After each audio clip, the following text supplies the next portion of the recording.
បើចង់ខ្ញុំចេញរឿងលឿនអីចឹងទីយើងកុំភ្លេចចុច Sub បើកសញ្ញាកណ្ដឹងហើយនឹង comment លេខនៅខាងក្រោមទាំងអស់គ្នាក៏ដូចជាចុច like ឲ្យបានច្រើនផងបន្តពីភាពមុនទៅពេលដែល CU បានឆក់ទៅកាន់អត្តាកិច្ចម្នាក់នឹងដល់ឡែកស៊ីនយ៉ុនបានប្រើជាមួយនឹងដៃបិសាចរបស់ខ្លួនឡើងក៏ប៉ុណ្ណានៃសង្កត់បញ្ញាអត្តានឹងខ្ទប់ទៅនឹងដីដោយសារឃើញដៃរបស់ខ្លួនមានថាពលខ្លាំងបែបនេះស៊ីនយ៉ុនខ្លាចថាខ្លួនឯងគ្រប់គ្រងខ្លួនឯងលេខបានចឹងណាដោយសារតែថាពលបិសាចកាន់តែខ្លាំងនោះនឹងធ្វើឲ្យស៊ីនយ៉ុនប្រែខ្លាចខ្លួនខ្លាចជាបិសាចក៏ដូចជាមិនអាចគ្រប់គ្រងខ្លួនឯងបាននោះឡើយដល់អញ្ចឹងក៏បានប្រាប់ CU ឲ្យនាងរកកន្លែងរត់គេចខ្លួនទៅ CU នាងគឺមិនព្រមចេញនោះឡើយថែមទាំងទៅតោងដៃរបស់ស៊ីនយ៉ុនហើយនិយាយទៅកាន់ស៊ីនយ៉ុនថាទោះបីជាបែបណាក៏ដោយខ្ញុំនៅតែស្ម័គ្រស្លាប់ជាមួយនឹងលោកជានិច្ចស្របពេលជាមួយគ្នាអ្នកនៅមើលការខុសត្រូវនៅកន្លែងហ្នឹងក៏បានបញ្ជូននៅទាហានរបស់ពួកគេកាន់នៅកំភ្លើងដើម្បីមកការពារសសដែលនៅរស់ប៉ុន្តែក៏ដូចជាអត់ប្រយោជន៍យកទៅមែនទែនស្រ័យបិសាចនេះបានក្បត់ពួកគេមួយកន្ទុយដែលបានធ្វើឲ្យពួកគេទាំងអស់គ្នានឹងគឺបានខ្ទាតឡើងពេញណាពេញណីចំណែកអ្នកផ្សេងទៀតក្រោយពីឃើញចឹងគឺភ័យខ្លាចយកទៅមែនទែនដូច្នេះហើយក៏សម្រេចចិត្តដកខ្លួនចេញប៉ុន្តែក៏ដូចជាមិនទៅណាបាននោះឡើយដោយស្រ័យនេះក៏បានប្រើជាមួយនឹងអំណាចថាពលរបស់វាដាក់សម្ពាធទៅកាន់អ្នកគ្រប់គ្នាដែលធ្វើឲ្យអ្នកគ្រប់គ្នាឈោឆ្កឹងមួយកន្លែងសូម្បីតែចង់ឈោក៏ឈោមិនកាន់ដែរគឺត្រូវទៅលុតចង្កងចោស្រ័យបិសាចនេះវាក៏បានបើកមាត់របស់វាត្រៀមនឹងស៊ីទៅកាន់ពួកគេហើយស្រាប់តែពេលហ្នឹងក៏មាននារីម្នាក់ដោយនេះក៏មានអាវុធនៅក្នុងដៃចេះតែមួយឆ្វាច់បានជួយទៅកាន់ពួកគេក៏ដូចជាបានកាត់នៅក្បាលនេះបានដាច់ជាពីរផងដែរប៉ុន្តែស្រ័យបិសាចនេះគឺខ្លាំងមែនទែនតែក្បាលប៉ុណ្្នឹងហើយគឺវាមិនងាប់នោះទេបានតបចប់នៅក្បាលរបស់វាចូលទៅក្នុងខ្លួនរបស់វាវិញយើងក៏មកស្គាល់ឈ្មោះនាងដែលនាងគឺមានឈ្មោះថាខ្វាន់យូនាងគឺជាអ្នកប្រយុទ្ធដែលមានកម្រិតផ្កាយ4និង91%នៃសែនរបស់នាងហើយនាងក៏បានប្រាប់ពួកគេថានាំអ្នកដែលមានជីវិតចាក់ចេញពីទីកន្លែងនេះអស់ទុកឲ្យនាងប្រឈមមុខកំចាត់បិសាចមួយនេះតែម្នាក់ឯងបិសាចក៏ចាប់បានបើកការវិភាគដែលបានហាមាត់ឡើងក៏ប៉ុណ្ណាណីរៀបនឹងចាត់ការទៅកាន់នាងទៅហើយតែរឿងរបស់យើងក៏បានកាត់ទៅមើល CU ជាមួយស៊ីនយ៉ុននៅនោះវិញ CU នាងក៏បានសួរទៅកាន់ស៊ីនយ៉ុនសួរថាដៃរបស់ស៊ីនយ៉ុននឹងអាចប្រែមកធម្មតាដូចមនុស្សធម្មតាទូទៅវិញបានអត់ស៊ីនយ៉ុនក៏បានប្រាប់ទៅវិញថាបានប៉ុន្តែវាត្រូវចំណាយពេលរៀងយូរគួរសមដឹងបែបនេះនាងក៏បានប្រាប់ឲ្យស៊ីនយ៉ុនចូលទៅលាក់ខ្លួនសិនទៅចាំពេលដែលដៃរបស់ស៊ីនយ៉ុនប្រែមកធម្មតាវិញចាំចេញមកក្រៅបើមិនចឹងនោះទេនៅពេលដែលអ្នកផ្សេងឃើញថាស៊ីនយ៉ុនមានសារបិសាចបែបនេះគេប្រកាសជាសម្រាប់ស៊ីនយ៉ុនចោលហើយបន្តមកស៊ីយូនាងក៏បានរត់ទៅរកឲ្យគេជួយធ្វើដូចជានាងនឹងគឺជាមនុស្សអន់អីចឹងទៅក្លេកមកស៊ីនយ៉ុនវិញនៅពេលនេះស៊ីនយ៉ុនបានវិវត្តខ្លួនចូលទៅក្នុងកម្រិតទី3ហើយដែលបានធ្វើឲ្យដៃរបស់ស៊ីនយ៉ុនប្រែទៅជាពណ៌ខ្មៅរួមផ្សំជាមួយនឹងបន្លាឡើងពីពេញដៃស៊ីនយ៉ុនក៏មានអារម្មណ៍ដឹងខ្លួនផងដែរថាខ្លួនគឺមានរាងកាយខ្លាំងជាងមុនក៏ដូចជាកម្លាំងថាពណ៌នឹងក៏ខ្លាំងជាងមុនផងដែរនោះក៏ដោយសារតែសែន 1% ដែលស្ថិតនៅក្នុងខ្លួនរបស់គាត់វាគឺបាន awaken ហើយជាស្រេចទៅស៊ីនយ៉ុនគឺមានសែនពីរប្រភេទនៅក្នុងរាងកាយដែលមួយគឺជាសែន 1% ដែលជាសែនដ៏ខ្សោយបំផុតដូចជាមនុស្សដែលមានថាវល់វិស័យទូទៅអញ្ចឹងគ្រាន់តែថាសែនរបស់គាត់ខ្សោយអញ្ចឹងទៅចំណែកសែនមួយទៀតដែលស្ថិតនៅក្នុងរាងកាយរបស់គាត់គឺជាសែនរបស់ស្រេចបិសាចរឿងរបស់យើងក៏បានកាន់មកខាងនេះវិញយើងក៏បានឃើញអ្នកដែលមានថាវល់ពិសេសគឺបានជួយទៅកាន់សិស្សគ្រប់គ្នាដូចជាអ្នកផ្សេងទៀតដែលនៅមានជីវិតអញ្ចឹងណាហើយនៅកន្លែងហ្នឹងក៏មាន CU ផងដែរស្របពេលជាមួយគ្នាយើងក៏បានលើកសលេងអ្វីមួយយ៉ាងក៏បានធ្វើឲ្យអ្នកគ្រប់គ្នាដែលនៅកន្លែងហ្នឹងក៏រៀងភ័យខ្លួនបន្តិចផងដែរខ្លាចថានោះគឺជាសលេងបិសាចដល់បែបនេះពួកគេក៏បានដើរទៅតាមសំឡេងហ្នឹងដល់ឡែក CU ក៏ភ័យខ្លួនមែនតើខ្លាចថ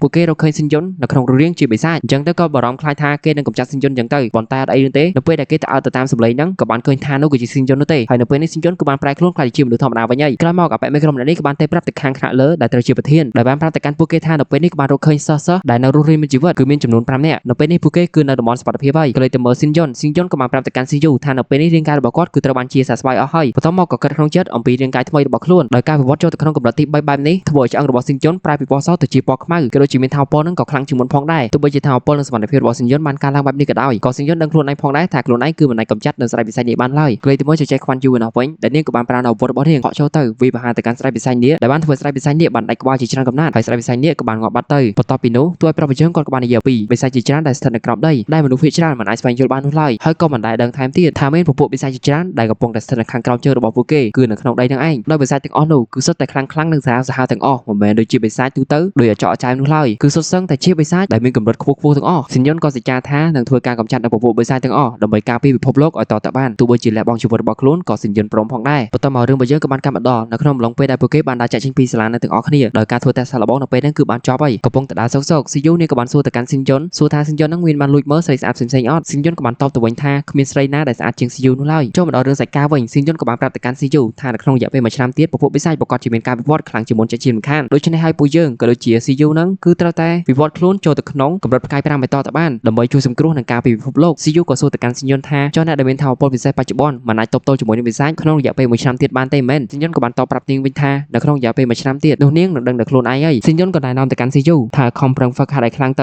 ៅនៅក្នុងរយៈពេល3ខែទៀតគឺត្រូវតែឡើងចូលទៅក្នុងកម្រិតផ្កាយ3ឲ្យបានស៊ីយូក៏បានសន្យាជាមួយនឹងស៊ីនយ៉ុនថានាងនឹងធ្វើឲ្យបានដើម្បីជួយសង្គ្រោះពិភពលោកកំពុងតែដើរសោកក៏មានអាបីក្បាលនោះបានស្រែកហៅឈ្មោះរបស់ស៊ីនយ៉ុនដោយពួកវានឹងគឺពិតជាអរគុណស៊ីនយ៉ុនខ្លាំងមែនទែនដែលបានជួយសង្គ្រោះជីវិតរបស់ពួកវាបើសិនជាមិនមានស៊ីនយ៉ុននោះទេនោះពួកវានឹងក្លាយទៅជាចំណីរបស់បិសាចហើយលើពីនោះទៅទៀតខាងសាលាណាន់យួរក៏បានអនុញ្ញាតឲ្យពួកគេទាំងអស់គ្នាដែលនៅរស់រានមានជីវិតចេញពីការតេស្តសាកល្បងហ្នឹងជាប់ចូលទៅក្នុងសាលាណាន់យួរទាំងអស់បន្តមកពួកគេទាំង3ក្បាលហ្នឹងក៏បានអោនគោរពនិងអរគុណទៅកាន់ស៊ីនយ៉ុនយ៉ាងខ្លាំងស៊ីយូដែលនៅខាងក្រោយនេះវិញនាងក៏លួចសរសើរទៅកាន់ស៊ីនយ៉ុនផងដែរដល់ឡែកពួក3ក្បាលនោះក៏បានសួរទៅកាន់ស៊ីនយ៉ុនសួរថាចែចែមួយដែលនៅខាងក្រោយស៊ីនយ៉ុនហ្នឹងគឺជាពីណាគេស៊ីនយ៉ុនក៏បានប្រាប់ទៅថានាងគឺមានឈ្មោះថាស៊ីយូពួកគេគ្រាន់តែដឹងថានាងគឺមានឈ្មោះថាស៊ីយូភ្លាមពិតជាមានការផ្ទះផ្អើលយ៉ាងខ្លាំងហើយក៏លន់មកថាស៊ីយូហ្នឹងគឺជាមនុស្សម្នាក់ដែលល្បីនិងមានសមត្ថភាពខ្លាំងមែនទែននៅក្នុងសាលាគឺនាងមានសែន 95% នៃថាមពលគ្រុនទះរបស់នាងដែលនេះគឺជាកម្រិតសែនមួយដ៏សាហាវអស្ចារ្យខ្លាំងណាស់នៅក្នុងប្រវត្តិសាស្ត្រតែម្ដងដែលវាគឺសាហាវ លើលបខ្លាំងជាងគេជាងឯងតែម្ដងណាហើយក៏ជាហេតុដែលធ្វើឲ្យឈ្មោះរបស់នាងល្បីវាពេញសាលាអាម្នាក់នោះក៏បានសរសើរថាគូស្នេហ៍ល្អចាចានោះក៏ខ្លាំងលបងប្រុសឯងក៏ខ្លាំងអញ្ចឹងគឺសំគ្នាខ្លាំងណាស់លើបែបនេះហើយស៊ីនជុននិងស៊ីយូគឺមានការកៀងឡើងខ្លាំងហើយក៏បានប្រកែកទៅកាន់ពួកគេថាមិនបានមានទំនាក់ទំនងជាមួយគ្នាទេអាក្បាលខៀវណាវិញវាក៏បាននិយាយទៅកាន់ស៊ីនជុនហើយជាមួយនឹងស៊ីយូលប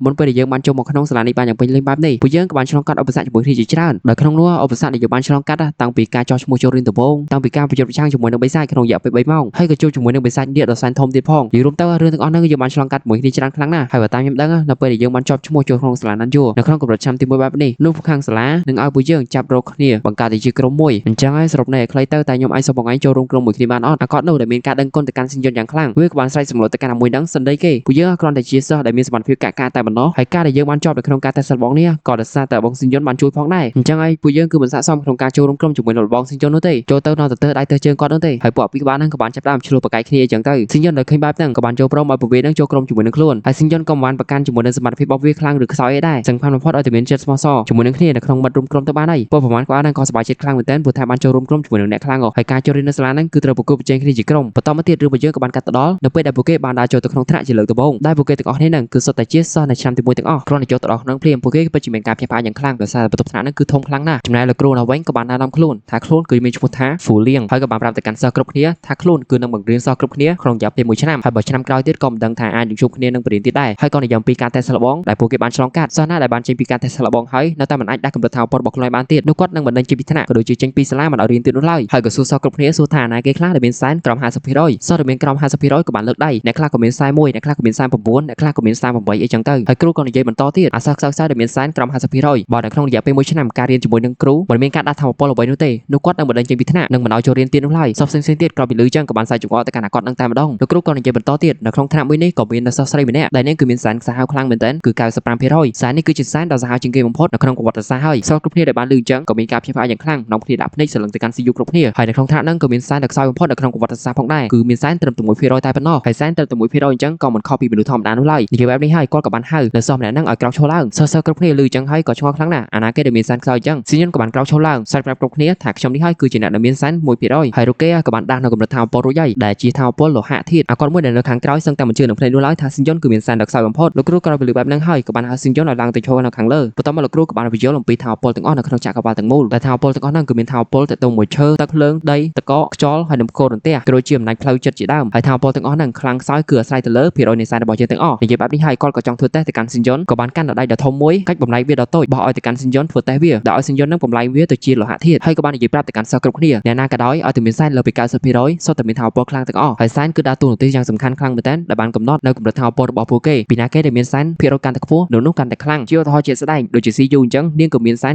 95% នៃថាវពលកូរ៉ុនទែរបស់នាងដែលជាហេតុដែលធ្វើឲ្យនាងគឺមានចំនួនវ៉ុលនៅក្នុងខ្លួនច្រើនខ្លាំងណាស់ដែលមានថាវពលអគ្គិសនីលើសពី 3000 វ៉ុលទៅទៀតបន្តមកក៏និយាយអំពីអ្នកប្រយុទ្ធកម្រិតផ្កាយ4ដែលនាងគឺជាខ្វាន់យ៉ូដែលបានសម្លាប់នៅស្រែកបិសាចនេះហើយនាងក៏មានសែន 91% ជាហេតុដែលធ្វើឲ្យថាវពលរបស់នាងសាហាវជាខ្លាំងចំណែកប្រភពមនុស្សដែលមានសែនដល់ 100% នោះពួកគេនឹងស្ថិតនៅក្នុងកម្រិតព្រះហើយតាំងពីកើតមកគាត់គឺមិនដែលឃើញនោះឡើយអ្នកដែលមានសែនស្ថិតនៅក្នុងកម្រិតក្រោម 20% ទើបតែឃើញមួយនេះទេគឺជាស៊ីនជុននឹងឯងកំពុងតែនិយាយណែនាំសោកស៊ីនជុនក៏បានហៅឈ្មោះរបស់គ្រូលោកគ្រូក៏គិតថាស៊ីនជុនកំពុងតែហៅឲ្យខ្លួនជួយប៉ុន្តែមានណាស៊ីនជុនក៏បានបង្ហាញយកដៃមួយនោះដែលស៊ីនជុននៅពេលនេះបានបំលែងវាទៅជាលោហៈធាតុបានសម្រេចហើយលោកគ្រូក្រោយពីឃើញចឹងភ្ញាក់ផ្អើលយកទៅមែនទែនមិននឹកស្មានដល់នោះឡើយថាស៊ីនជុនគឺជាមនុស្សដែលមានទេពកោសល្យដល់ថ្នាក់នេះបន្ទាប់មកគាត់ក៏បាននិយាយទៅកាន់ស៊ីនជុនថាលោកគ្រូនឹងបង្រៀនឯងអំពីភាពខុសគ្នារវាងសែន 1% ជាមួយនឹង 80% របស់គាត់វិញហើយក៏បញ្ចេញនូវថាវពលរបស់ខ្លួនសម្ដៅទៅកាន់ដែកនៅក្នុងដៃរបស់ស៊ីនជុនសិស្សគ្រប់គ្នាឃើញបែបនេះហើយក៏ភ្ញាក់ផ្អើលយ៉ាងខ្លាំងគិតថាថាវពលនឹងអស្ចារ្យអញ្ចឹងទៅណាស៊ីនជុនក៏បាននឹកឃើញកាលពីជីវិតមុនក៏បានចាំថាអាគ្រូម្នាក់ហ្នឹងឯងដែលបានងាប់នៅក្រោមស្នាដៃរបស់ខ្លួននៅក្នុងរូបរាងជាស្រេចបិសាចហើយក៏សម្លឹងទៅផ្ទៃមុខរបស់លោកគ្រូក៏ឃើញថាលោកគ្រូម្នាក់ហ្នឹងដូចជាប្រឹងយ៉ាងខ្លាំងហើយក៏បាច់ញើសឡើងក៏ប៉ុនក្របពោតហើយការខិតខំរបស់លោកគ្រូទៅលើដៃរបស់ស៊ីនជុនហ្នឹងគឺគ្មានឥទ្ធិពលអ្វីទាំងអស់ដល់អញ្ចឹងក៏បានធ្វើឲ្យសិស្សគ្រប់គ្នាឃើញថាសែនត្រឹមតែ 1% ក៏មិនអាចមើលស្រាប់បាននោះឡើយហើយសែនត្រឹមតែ 1% ហ្នឹងក៏មិនអាចកំណត់អំពីថាវពលពិតប្រាកដរបស់ស៊ីនជុននោះឡើយដោយថាវពលរបស់គាត់មិនមានឥទ្ធិពលអ្វីទៅលើដៃរបស់ស៊ីនជុនបែបនេះទើបគាត់ក៏សន្និដ្ឋានថាស៊ីនជុនប្រកាសជាមានអាចកម្បាំងផ្សេងទៀតអូខេរឿងរបស់យើងស្លេះត្រឹមនឹងសិន